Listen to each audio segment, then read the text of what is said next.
Književno veče predstavilo je originalno svedočanstvo sa putovanja u svetinje Rusije, Rumunije, Ukrajine i Belorusije, hodočašće na istok, 14 dana, 7800 kilometara. Autobusom, ne avionom da sletimo pa da to na brzinu pogledamo, već je posjećeno 36 svetinja, gdje ja pod jednom svetinjom podrazumijem jednu lokaciju, a ona može imati i dvocifreni broj crkava, kao što je to slučaj sa Kijevo-Pečerskom lavrom, recimo.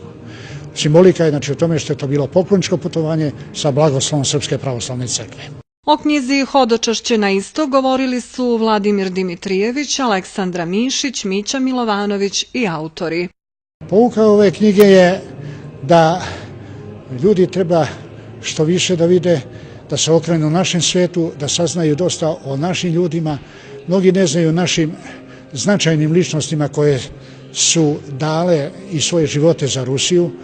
Ne znaju da smo mi imali recimo 10 generala u borbi protiv Napoleona.